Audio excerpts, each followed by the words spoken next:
founder of Aahana Physiotherapy Academy. Our today's topic will be range of motion.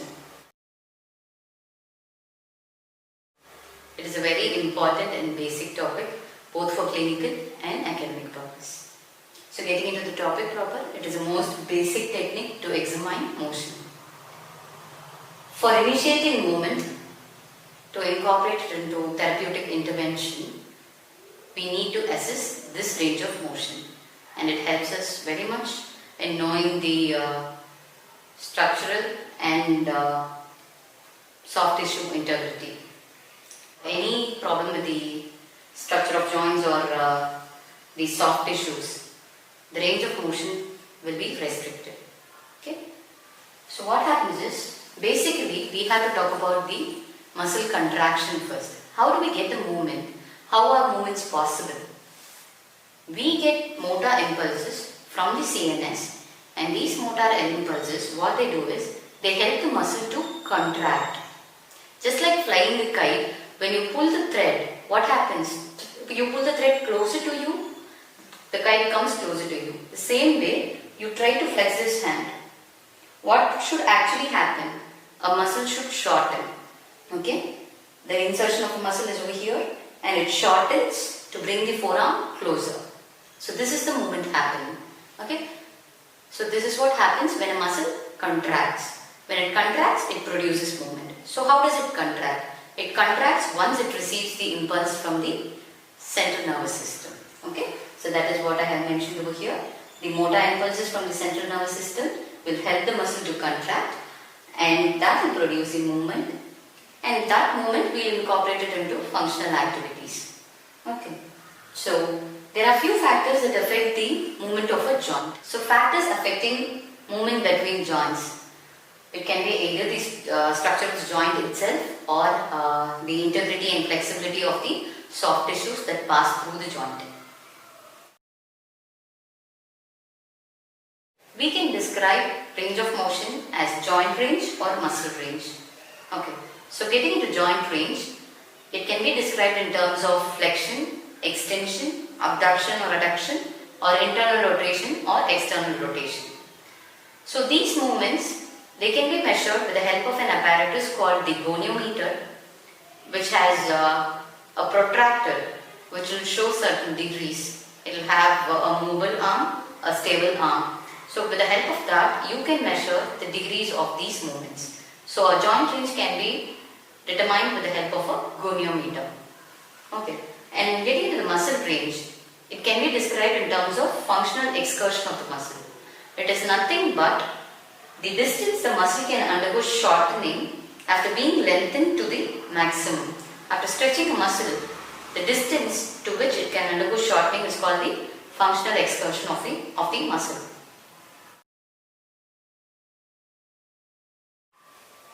The muscle range depends on the number of joints the muscle crosses. There is something called a single joint muscle and a multi-joint muscle. So single joint muscle is nothing but, if a muscle crosses only one joint, it is a single joint muscle. Multi-joint muscles cross many joints through its length. Okay? So taking brachialis into account, its range is affected only by the elbow joint because it is a single joint muscle. Taking hamstrings, it is affected by both the hip joint and knee joint movement. Talking about the multi-joint muscles, there are two concepts. One is the active insufficiency, the other one is the passive insufficiency. Let us take hamstrings as an example, both at the hip and knee level.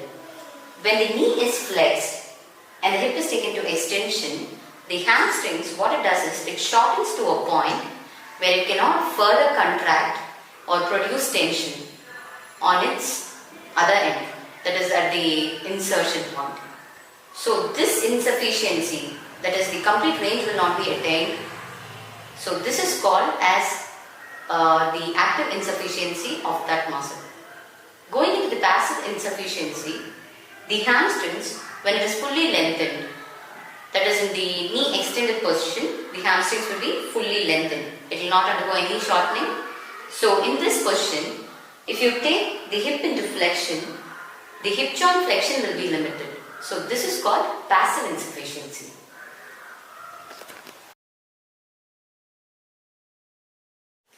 Talking about the types of range of motion, we have three types. One is the passive range of motion, the other one is the active range of motion, the other one will be the active assisted range of motion. So in passive range of motion, the muscle, it would have lost its capacity to contract voluntarily. So we'll add an external force that will produce the movement, that will make the segment move. In active range of motion, the muscle will be voluntarily contracting to produce a movement. In active assisted range of motion, what happens is the prime mover, it might not have the complete ability to complete the full range of motion. So in that case, we can add an assistance either manually or mechanically. So this is active assisted range of motion. Talking about the passive range of motion, there are few indications. The region where acute or inflamed tissue is present, immediately after injury, it will last for at least 2 to 6 days. So in this time, if we are going to choose active range of motion, it will be definitely detrimental to the healing of these tissues. So we have to choose passive range of motion in such cases. In cases of stroke, spinal cord injury, patients will undergo complete bed rest or they will not be able to move their limbs actively. So in that cases, passive range of motion will definitely help them. And after surgical repair of contractile tissue, immediately after surgery, if the contractile tissue is moved actively, it is once again going to be detrimental definitely to the healing muscle. So in those cases, passive range of motion is again an indication. Talking about the goals of passive range of motion, it will be to reduce the complications of immobilization. Say a muscle contraction or adhesion formation. So those kind of complications, to reduce them, passive range of motion will be helpful. To maintain joint and connective tissue mobility. So the soft tissues, before it undergoes shortening or contractions, when in cases of stroke, spinal cord injury, etc.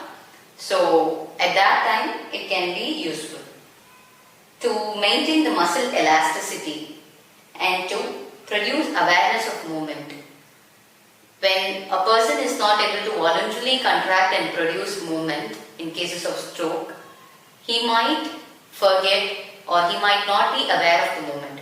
So when the part or the segment is passively moved, the patient will automatically gain awareness of that movement.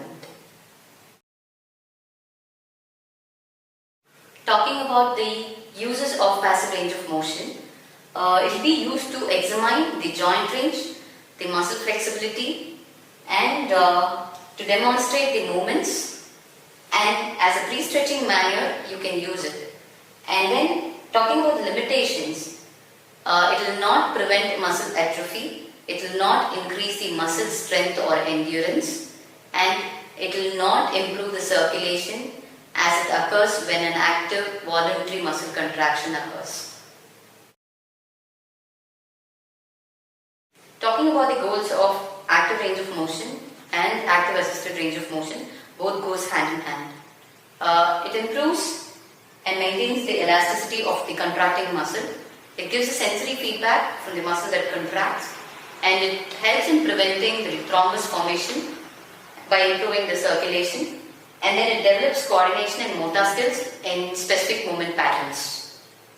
And talking about the limitations, when we give it for a strong muscle, it is not going to help in any way to strengthen that muscle again. There is no need to give active range of motion to a muscle that is already strong. Except in movement pattern, it does not improve the coordination and motor skills. Talking about the indications of active range of motion,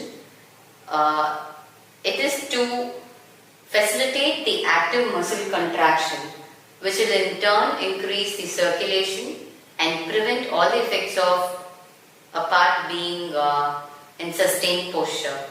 So, whenever one segment of the body is immobilized, it is necessary that we'll have to facilitate active range of motion both above and below the segment that is being immobilized.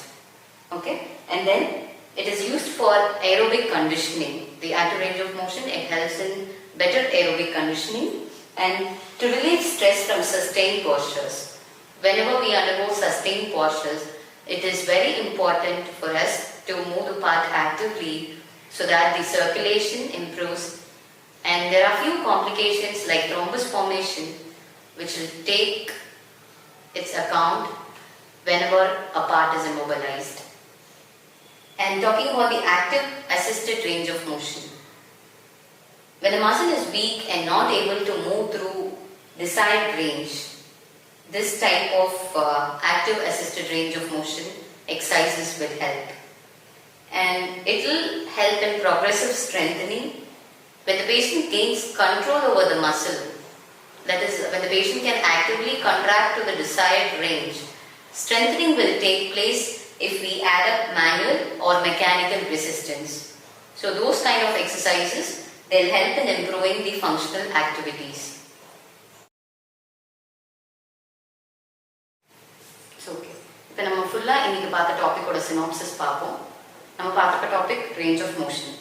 இந்த range of motion எதுக்கு use ஆகும் அப்படின்னா, நம்ம ஒரு மூமெண்ட்டை examine பண்ணுறதுக்கு. எதுக்கு ஒரு ஜாயிண்ட் மூமெண்ட்டை நம்ம எக்ஸமைன் பண்ணணும், எதுக்கு ஒரு மசில் மூமெண்ட்டை எக்ஸமைன் பண்ணணும், ஏன்னா அதில் ஏதாவது லிமிட்டேஷன் இருக்கான்னு தெரிஞ்சுக்கிறதுக்காக. இப்போ ஒரு ஜாயிண்ட் ரேஞ்ச் அஃபெக்ட் ஆகுது அப்படின்னா, ஒன்று அதில் அந்த ஜாயிண்ட் ஸ்ட்ரக்சரில் ஏதாவது ப்ராப்ளம் இருக்கும், இல்லாட்டின்னா அந்த ஜாயிண்ட்ல பாஸ் ஆகிற சாஃப்ட் டிஷ்யூஸ், மசிலாக இருக்கலாம், லிகமெண்ட்டாக இருக்கலாம், இல்லை கேப்சியூலாக இருக்கலாம். ஸோ இந்த மாதிரி சாஃப்ட் டிஷ்யூஸில் ஏதாவது ப்ராப்ளம் இருந்தால் இந்த ஜாயிண்ட் ரேஞ்ச் லிமிட் ஆகும். ஸோ ஜாயிண்ட் ரேஞ்ச் பார்த்தோம். நம்ம இப்போ ரேஞ்ச் ஆஃப் மோஷன் பற்றி பேசும்போது ரெண்டாக பார்ப்போம். ஒன்று ஜாயிண்ட் ரேஞ்ச், இன்னொன்று மசில் ரேஞ்ச். இந்த ஜாயிண்ட் ரேஞ்ச் பற்றி பார்க்கும்போது flexion, extension, abduction, adduction, external rotation, internal rotation, இந்த மூமெண்ட்ஸை அசஸ் பண்ணி ஜாயிண்ட் ரேஞ்ச் என்னன்னு நம்ம கண்டுபிடிப்போம். ஜாயிண்ட் ரேஞ்சை கண்டுபிடிக்கிறதுக்கு ஒரு ஸ்பெசிஃபிக் டிவைஸ் இருக்கு, அது பேர் கோனியோமீட்டர். இந்த கோனியோமீட்டர் இதில் ஒரு ப்ரொட்ராக்டர் மாதிரி இருக்கும். இதில் ஜாயிண்ட் ரேஞ்சை நம்ம மெஷர் பண்ண முடியும். இது டிகிரீஸில் ஜாயிண்ட் ரேஞ்சை மெஷர் பண்ணி காமிக்கும். மசில் ரேஞ்சுங்கிறது என்ன அப்படின்னா, ஒரு மசில் ஃபுல்லாக லென்தன் ஆனதுக்கு அப்புறம் எவ்வளோ அதால் ஷார்டன் ஆக முடியும், எவ்வளோ அதால் கண்ட்ராக்ட் பண்ண முடியுங்கிறது தான் மசில் ரேஞ்ச். மசில் ரேஞ்ச் ரெண்டு விஷயத்தில் டிபெண்ட் ஆகும். அதாவது you can classify it as single joint muscle இல்லாட்டி multi joint muscle. Single joint மசில்னா என்னன்னா, ஒரு மசில் ஒரு ஜாயிண்டை பாஸ் பண்றது. மல்டி ஜாயிண்ட் மசில்னா ஒரே மசில் ரெண்டு ஜாயிண்டை பாஸ் பண்றது. இப்போ சிங்கிள் ஜாயிண்ட் மசில் பார்த்தீங்கன்னா யூ கேன் டேக் brachialis. அது பார்த்தீங்கன்னா எல்போ ஜாயிண்ட் மட்டும் தான் பாஸ் பண்ணும். ஹாம்ஸ்ட்ரிங்ஸ் பார்த்தா ஹிப் ஜாயிண்ட்டும் பாஸ் பண்ணும், நீ ஜாயிண்ட்டும் பாஸ் பண்ணும். இப்படி வரும்போது இந்த multi joint muscles it will undergo certain range limitation depending upon the joint it passes. ஒரு ஜாயிண்ட் ஒரு மூவ்மெண்ட் பண்ணும்போது இன்னொரு ஜாயிண்ட்ல அந்த மசிலோட மூவ்மெண்ட் லிமிட் ஆகும். இதுதான் ஆக்டிவ் இன்சஃபிஷியன்சி, பாசிவ் இன்சஃபிஷியன்சின்னு கிளாசிஃபை பண்றோம். ஹாம்ஸ்ட்ரிங்ஸ் வச்சு ஆக்டிவ் இன்சஃபிஷியன்சி எப்படி சொல்லுவோம் அப்படின்னா, நீ ஜாயிண்ட்டை ஃப்ளெக்ஸ் பண்ணி ஹிப்பை எக்ஸ்டெண்ட் பண்ணா என்ன ஆகும்னா, இந்த மசில் இதுக்கு மேல கண்ட்ராக்ட் ஆக முடியாது, அந்த ஜாயிண்ட் ரேஞ்ச் லிமிட் ஆகும், அந்த மசில் ரேஞ்ச் லிமிட் ஆகும். இது நீங்க பண்ணி பார்த்தீங்கன்னா ஆக்டிவா உங்களுக்கு புரியும். இது ஆக்டிவ் இன்சஃபிஷியன்சி.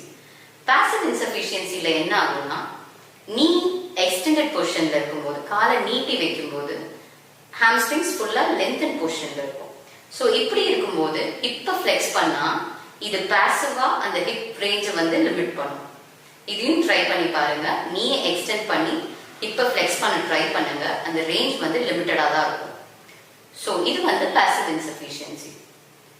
இப்போ types of range of motion சில விஷயங்கள் இருக்கு. அது என்னன்னா, passive range of motion, active range of motion, active assisted. இந்த பாசிவ் ரேஞ்ச் ஆஃப் மோஷன் எப்போ கொடுப்போம்? பேஷண்டால அவங்களால மூவ்மெண்ட் பண்ண முடியல, ஸ்ட்ரோக் மாதிரி கண்டிஷன்ல பேஷண்ட் மூவ்மெண்ட் பண்ண முடியாம இருக்கும்போது இந்த பாசிவ் ரேஞ்ச் ஆஃப் மூவ்மெண்ட் கொடுக்கணும். எதுக்காக அப்படின்னா, பேஷண்ட் அதை அந்த ஜாயிண்ட் மூவ்மெண்ட் பண்ணாதான் அது மொபிலிட்டி மெயின்டைன் ஆகும், மசிலோட எலாஸ்டிசிட்டி மெயின்டைன் ஆகும். இந்த பாசிவ் ரேஞ்ச் ஆஃப் மோஷன்ல முக்கியமா நம்ம ஞாபகம் வச்சுக்க வேண்டியது, இது மசில் ஸ்ட்ரென்த்தையோ மசில் என்டியூரன்ஸையோ இம்ப்ரூவ் பண்ணாது. Joint and muscle elasticity maintain பண்ணும். அவ்வளவுதான். And active range of motion பத்தி பேசும்போது நார்மலா மசில் வாலண்டரியா கண்ட்ராக்ட் ஆகுற மாதிரி இருந்தா நம்ம இது கொடுப்போம். இதை நாம பேஷண்ட் பண்ண வைக்கலாம்.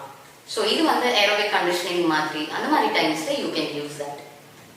ஆக்டிவ் அசிஸ்டட் எப்போ பண்ணுவோம்னா ஒரு மசிலால கம்ப்ளீட்டா அந்த ரேஞ்சை கொண்டு போக முடியல, மூவ்மெண்ட் பண்ண முடியும், பட் ஸ்டில் கம்ப்ளீட்டா அந்த ரேஞ்சை கம்ப்ளீட் பண்ண முடியலன்னா எதர் மெக்கானிக்கல் அசிஸ்டன்ஸ் கொடுப்போம், இல்லாட்டினா மேனுவல் அசிஸ்டன்ஸ் கொடுப்போம். So precautions and contraindications of range of motion exercises என்னன்னு பார்த்தீங்கன்னா பெயின் ஃப்ரீ லிமிட்ஸ்க்குள்ள we'll have to do range of motion exercises. This is to improve the healing process. Healing process hamper பண்ணாம exercises பண்ண வைக்கணும். And எப்போ நமக்கு inflammation அதிகமாகுதோ it is a sign of wrong motion or wrong type of exercise. Okay? And range of motion, it is not to be done in life threatening cases. DVT மாதிரி life threatening casesல active range of motion mobilization பண்ணாம இருக்கிறது better. And passive range of motion to major joints and active range of motion to ankle joint. இது பண்ணும்போது venous stasis வராம பார்த்துக்கலாம். வந்ததுக்கு அப்புறம் mobilize பண்றதுங்கிறத விட வரதுக்கு முன்னாடி you can prevent venous stasis and reduce the risk of thrombus. And conditions like heart attack, that is called myocardial infarction or your CABG, இது பண்ணும்போது upper limb ஓட range of motion and limited walking, this has to be carefully done with complete monitoring. So இது கொஞ்சம் கொஞ்சமா promote பண்ணா patient functionally improve பண்ண முடியும். So these are the facts that are to be remembered when talking about range of motion, and I hope this session would have been definitely helpful to you all. Kindly give back your feedback in the comments below. Thank you.